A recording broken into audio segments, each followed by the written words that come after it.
How are you doing, everyone? Welcome to our second lesson in this topic of leisure activities and tourism. Remember, this is the section C question. Yesterday or in the previous lesson, we looked at the key terms in this topic, and we also looked at the different tourist attractions and sceneries, both physical and human. And we also went ahead to look at factors that have led to the growth of tourism, both in general and specifically we looked at also LEDCs. And today I want us to go ahead and dig deep into this topic, and we're going to be looking at the advantages or the benefits and the disadvantages or the problems caused by tourism. So these advantages and disadvantages are divided into three. We have socio-cultural, we have economic, and environmental advantages and disadvantages. Let's go straight away to look at socio-cultural advantages. So tourism leads to preservation of local culture. Remember, culture is the accepted way of behavior of people, and we said it includes ways of dressing, traditional music, instruments, and among others. And we said these are very important tourist attractions, and therefore, by being attractions, they are being preserved, which is very important. Local artifacts are protected in the museums. We have like drums, things of long ago that people used to use, like tools, spears, and other things. So these things are very important, and they are kept in the museums for visitors to take a look at them. We have also historical remains may be protected. For example, we could have some animals, maybe remains of some animals that used to be in the place. The historical items like what people used to put on long ago. So these are very important things that don't have to go away, and they are being protected in museums because they are important tourist attractions.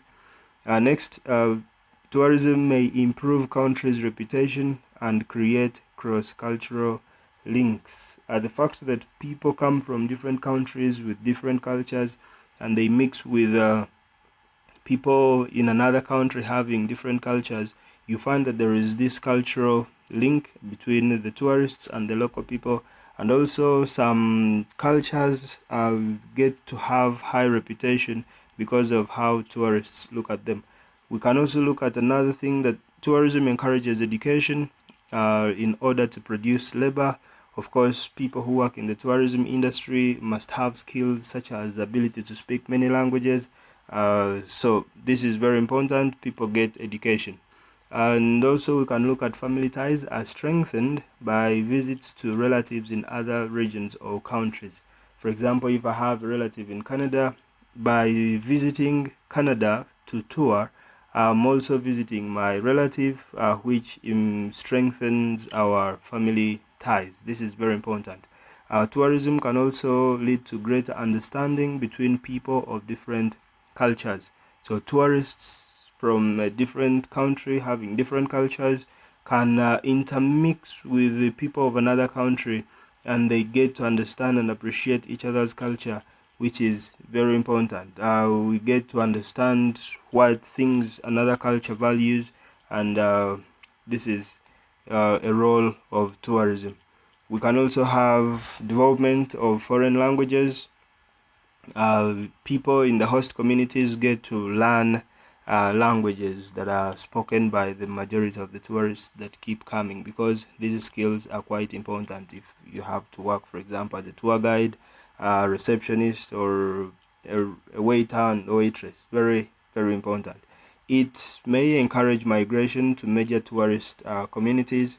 If place A has so many attractions and so many tourists coming around that place, people from other areas might move from their area to this area that is an important tourist attraction, and by so doing we might have so many people who can provide job work, or who can work, and then of course increase in market for goods and services, which is a good thing. And then let's take a look at the disadvantages. It increases traffic congestion and associated problems. In major tourist areas, we normally find that there are so many people, so many cars moving tourists from here to there, and there's going to be traffic jam. And this jam brings a lot of other problems. When cars are stuck in jam, they produce a lot of toxic fumes, and these can lead to diseases like asthma and, of course, air pollution, global warming, very bad there. We can also have the fact that being stuck in traffic for a long time make people to spend so much time away from their families. So this is something that is not very good. And of course, having to spend a lot of time in traffic jam can also bring problems such as road rage, which can cause people to even cause accidents. So this is very dangerous. We can have increase in a lot of crimes. You will find that in tourist destinations, there are a lot of crimes such as prostitution, a lot of robbery, which is dangerous. People may become more materialistic. They abandon work and they start begging from tourists, which is not very nice. It also creates social tension or racial tension between the tourists and the locals. You find that maybe the local people feel inferior to the tourists, and maybe they also have fear that their traditions are being maybe the traditions or the culture is being degraded by the new tourists. And of course, this is the same point that we're talking about here, that may cause cultural degradation, whereby you find that people no longer respect their cultural values, maybe the way of dressing. If normally they put on long dresses, you find that they start putting on short things because they are copying from the new visitors who come to visit. There's going to be loss of land also. This is in form of a lot of land being taken for hotels, a lot of land being taken for zoos and national parks for tourists or museums, and you find that the local people will have no place to settle or will have no place to practice their agriculture. And then tourists may come with infectious diseases. Recently, we have this problem of coronavirus, and of course, it has been spread from country to country because of people moving for tourism reasons. So this is very dangerous. If a tourist comes with the sickness, then it is easy to spread. Let's look at economic advantages. Jobs are created both directly and indirectly. This is very important. When people, of course, have jobs, they get to earn an income and they can be able to live better standards of life. So direct jobs could include hotel managers, tour guides, receptionists, waiters and waitresses, drivers, etc. While indirect jobs, we can look at people who are engaged in agriculture. These are employed by the industry of tourism indirectly because the food that they grow is consumed in hotels by these tourists. So a lot of jobs are created. High revenue collection. This means that the government is going to collect a lot of taxes from the entry fees of national parks to the hotels, which pay licenses, and also the people who are employed are also going to be paying income tax, which is very important, and the government can use this money to invest in other government development projects. People learn new skills. People who work as managers, they are going to develop these serious managerial skills, and they can be able to use them in other parts of their lives. New technology may be introduced. This is very, very obvious. Local infrastructure can be improved.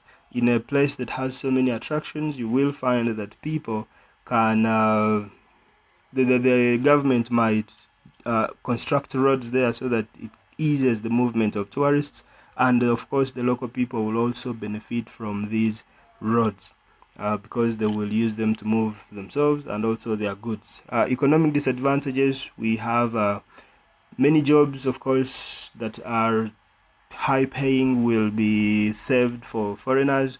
In most cases, you find that the tourist resorts are owned by foreign investors, and this means that the top managerial jobs are taken by the owners or the people from the country of the owner. So the local people only will get small jobs like security guards, waiters and waitresses, receptionists, which really pay very little money. This is a bad thing. there is economic leakage, or what we might call profit repatriation. What this means is that the money that these foreign investors make from tourism, or the profits that they make, they will take them to their home country and will leave the country where they have made the investment to suffer or without any profits. So this is very dangerous. Many jobs are only seasonal. I think we mentioned earlier that tourism is a seasonal sector, whereby some tourist resorts will be very empty and abandoned during some seasons. In LEDCs in Africa or in the tropical regions, we find that the tourism peak season is during December and maybe January, when it is winter in Europe, for example. This is when so many visitors come in Africa. So you find that there are so many jobs during that time, but after that, people will have no jobs, which is bad. There's going to be inflation. This means that prices of goods and services in the tourist areas are going to be high. People increase prices, of course, knowing that they can charge high amount of money from the tourists, and also now the local people will suffer because they will have to pay the same price for the goods and services. Countries may become dependent on just one sector and neglect others. If the country invests more in tourism and less money is put in other sectors like agriculture, this is very dangerous, and many countries are actually doing this, which is bad. There's going to be pressure on infrastructure, for example, roads. We have already mentioned that there is traffic congestion. This is because there are so many visitors, so many cars moving around, taking visitors from here to there, and so many workers moving around from work or to work, and this is going to be a big problem. Hospitals also could get filled up, and banks, you find so much lines because so many people are withdrawing money. Okay, another problem could be increase in debt burden. We find that many LEDCs, of course, they are always short on money, and they will tend to borrow from other developed countries or from World Bank so that they can invest in their tourism sector. And by so doing, they will have to pay back this money with a lot of interest. And this means that they will be not left with so much money to do their own development plans. Another section of the advantages and disadvantages, we said we have those to the environment. So we have advantages to the environment, which we have basically one, but you can expand it in explanation. Conservation of biodiversity. Biodiversity, of course, it means plants and animals, or flora and fauna. Because these are important tourist attractions, they are being conserved. Animals are protected in national parks, forests are conserved as forest reserves, and these are very, very important, maintaining the ecosystem, you see. So by tourism, all these things are protected, which is a very good thing. Environmental disadvantages that are brought by tourism. Number one, we are looking at destruction of forests and sand dunes and any other natural beauty that you can think about. So tourists normally go through forests in form of hiking to look at birds, to look at animals, to look at insects, and in so doing they step on the small plants, the undergrowth, which is very terrible. And also sometimes you find that they destroy forests or they cut down trees to get building materials to construct maybe tourist cottages or hotels, or sometimes they need to create picnic sites or campsites, so they destroy some sections of the forest. In sand dunes, these are very protected, or they're supposed to be protected areas along the beaches or along the coast, but you find that the tourists step through them and they destroy the grass, which is very dangerous for the environment. There is a lot of noise and light pollution, which interferes with animals. Of course, animals don't cope well with noise and light, especially in the night. But you find that around the tourist resorts, there is a lot of light, which means that animals will not be living a peaceful life. Some of them might die, others might migrate, which is dangerous. Licensed hunting and demand for game meat may cause a decline in fauna. There is this game that tourists enjoy, and it is called game hunting, and they get licensed. They pay a lot of money to the government so that they can be allowed to hunt or kill one or two animals, and this of course causes a decline over time in these animals. And then also some animals are eaten. Their meat is very tasty and tourists enjoy eating such meat. For example, crocodile meat is very tasty. Antelopes also have very nice meat, so tourists normally demand for this meat, and when these animals are being killed, then we have a decline in their population. Increase in deforestation, we have already mentioned that it is caused as a result of demand for building materials or demand for space for establishment of hotels and other things, so it's very dangerous. Dumping of rubbish leads to pollution. This is very, very bad. For example, around the beaches, you find that so many people are dumping plastics and a lot of remains of food. And when these things reach in the water, they could lead to death of aquatic animals and also, for example, fish, which is very bad. Boat crews may damage coral reefs and their biodiversity.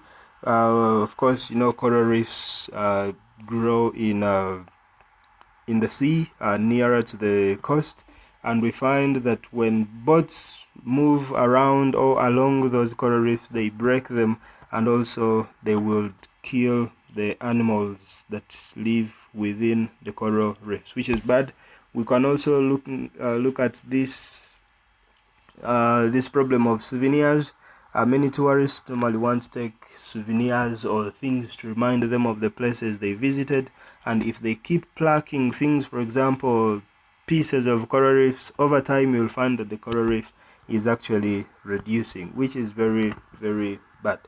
Let's take a look at another part of this topic, which basically looks at the development of a tourist resort from the beginning to the end, when it could even decline.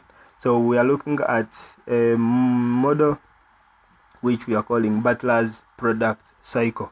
We all understand what a cycle is if you have studied about the insect life cycle, or the life cycle of a housefly or butterfly or whatever. So we are looking at from something going from the first stage to another, and maybe coming back to the first stage or where it started from. So Butler, Richard Butler, was an economist, a geographer, who developed this model that explains how tourist resorts start, how they develop, and how they may finally decline. This model was put up in 1980, and it has 7 stages. Sometimes they say there are 6 stages. So you can look at that beautiful diagram. It is a curve which has the horizontal axis and the vertical axis. On the vertical axis we have the number of tourists, and then on the horizontal axis we have rejuvenation or the decline of a resort. So it has these 7 stages. You can see at the bottom we have exploration, and then continues to grow. We have the stage called involvement. Number 3 is development. You can see how it keeps on going. The number of tourists keep on increasing. Number 4 is consolidation, and then number 5 is stagnation. At stagnation, of course, you're seeing that the number of tourists is high, but then it is constant. If you can understand the meaning of the word stagnation, it is high, but the number is not increasing. So in that case, it could either decline depending, or it could rejuvenate or develop further. So let's take a look at these stages in details. Exploration stage. This is where a newly discovered tourist location only receives a very small amount of tourists. This place has basically been just discovered as a potential tourist area, and only a few tourists know about it, and only a few investors know about it. And so the number of tourists is still very small. We call this exploration stage. They are still looking at if it has so much potential. And then number 2, we have involvement stage. This is where an area becomes better known, and of course the local population starts to build basic tourist infrastructure.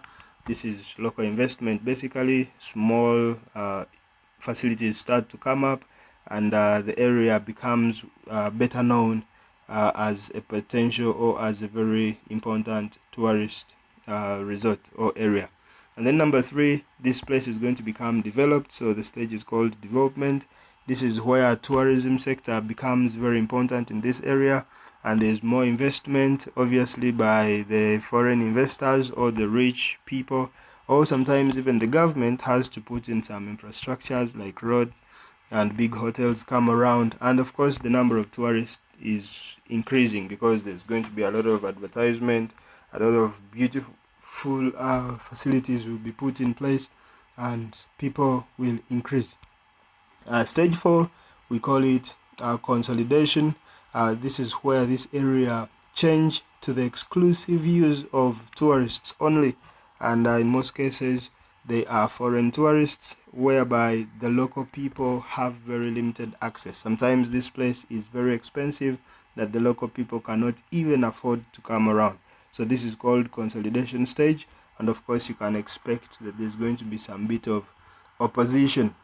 As the number of tourists increases, it will reach a point where it becomes constant, that it is not increasing anymore.